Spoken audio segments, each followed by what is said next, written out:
What's going on, YouTube? I'm Shomes, this is Canadian Consumer, and this is the Samsung Fast Wireless Charging Pad. So at the time of recording, Black Friday is exactly 1 week away, and I've been looking at a lot of deals, not really many things that I considered wanting to buy, but I ended up seeing this bad boy here that wasn't actually in any of the catalogs. It just happened to be an in-store markdown for Black Friday. Now this usually retails for 79 to 84 bucks depending on where you buy it from. And they're currently on sale at Best Buy for $39.99, but if you're lucky, you might be able to grab one for $34.99 like I did. Now a major difference with this one versus other chargers that you may have seen, for example, I got one from Walmart that was a Belkin and it was only 10 watts charging. This one here is a 15-watt charger. So without wasting any more time, let's jump into the unboxing. All right, so here we go. We got the Samsung wireless charger pad here. And like it says, it comes with a wall charger and it's a 15-watt fast charger.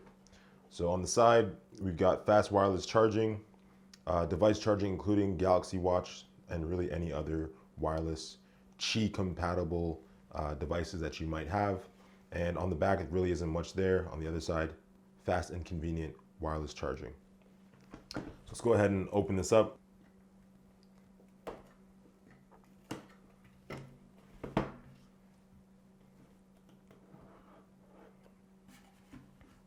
All right, so we've got our fast charging pad right here. Pop that out. It's a nice soft touch material. It feels like it's something that should have enough traction to keep your phone in place. If it vibrates, if you have it on your nightstand, for example, and you get notifications over the night, it shouldn't vibrate and fall off the table. It also has a rubber piece right here to increase that traction. And like I said, hopefully it keeps the phone in place while it's vibrating. Me personally, when I have my devices charging on a fast charger, I tend to just put it in do not disturb or just turn the vibrations off just to avoid that altogether. So that might be something that you might want to consider. On the back, we've got some vents here, so I'm assuming that there's a fan in there to kind of keep it cool while it's charging your device.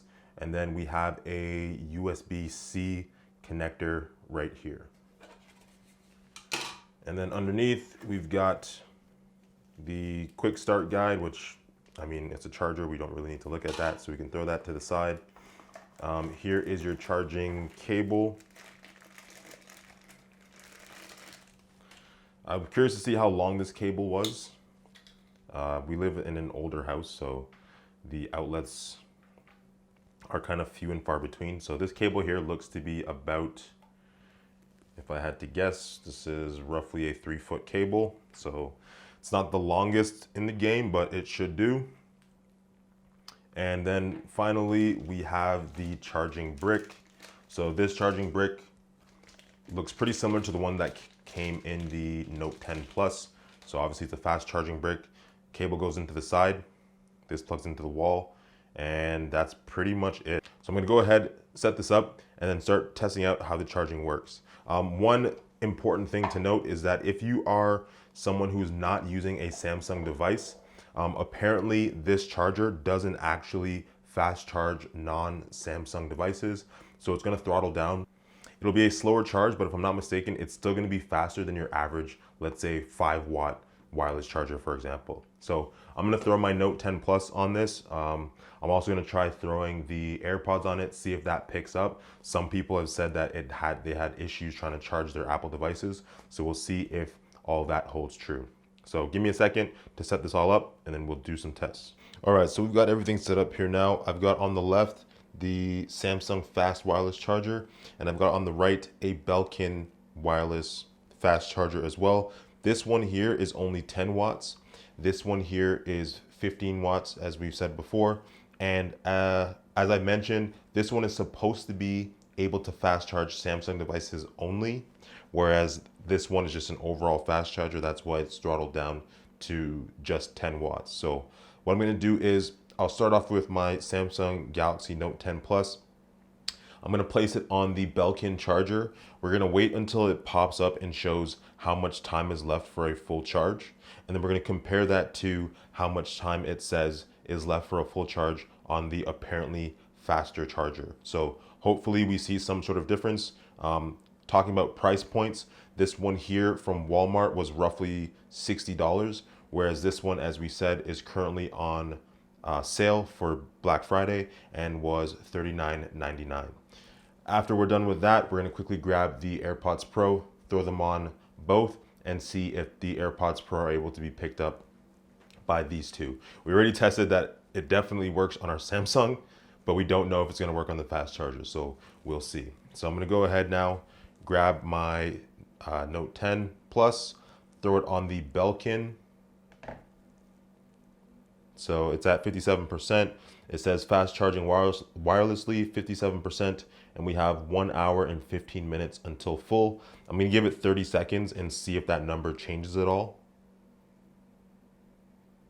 But it doesn't look like anything miraculous is about to happen. So it went up to 58%, but the overall time is still the same. So now we're gonna take it off, give it a second, and then toss it on the Samsung fast charger, see how that goes. So I'll place it here now.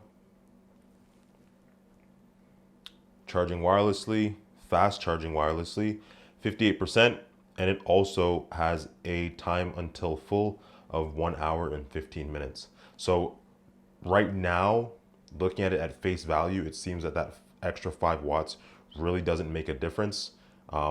However, again, this one is still currently cheaper than the Belkin model. And because they're both charging at the same speed, I would assume that even if it wasn't a Samsung phone, we would still be seeing roughly the same overall time for charging. So it's been on for more than 30 seconds now. The percentage hasn't gone up at all. Still 1 hour and 15 minutes. And that's pretty much it. So we'll take this off. And now let's see if the AirPods Pro have any issues when trying to charge. So I'll throw them on here. Light turns on, everything's good. They are charging. Take them off, light should turn off, and then throw it on the Samsung. Light turns on. So it still works either way, no matter what you use to charge. It seems that the AirPods are good on either. So the last test that we're gonna do is I'm gonna unplug these, and just to show you that, wireless charging, while it is convenient, is never gonna be as fast as a wired charge. So I'm gonna take these off. I'm gonna throw in the Note 10 Plus charger that came in the box, the fast charger. And then we're gonna look at the amount of time that charger actually takes in order to fully charge the Note 10 Plus. So give me a second while I get everything set up again. All right, so final test here, just using the wired charger. This is actually the exact charger that came in the box of the Note 10 Plus. It is already a fast charger, so just to compare the charging speeds of a wireless to wired connection. So fast charging, 58%, and 43 minutes until full. And if you remember before, it was at 58% on both chargers, and the estimated time was 1 hour and 15 minutes. So at the end of the day, yes, wireless chargers are very convenient to use because you can just simply plop your phone down and start the charge up. You're not gonna have any deterioration on the charging slot either, so no damage down there over time.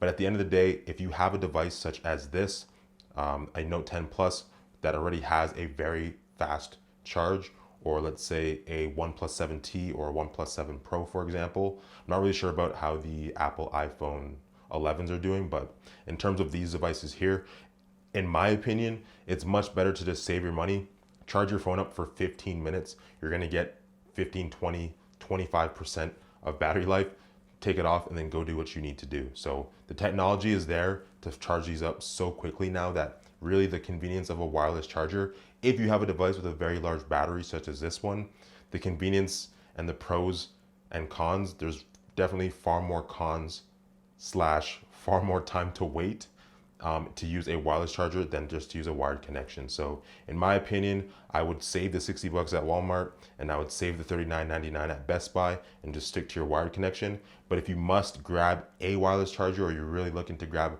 that wireless charger for some convenience, then head over to Best Buy, grab one of those chargers, and you will definitely be satisfied at that price point. So if this video was helpful to you in any way, please don't hesitate to hit that like and throw down a subscription.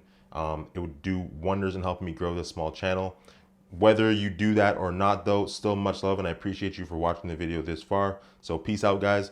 Much love as always. Throwing up 2 of them, and I'll catch you in the next video. Peace.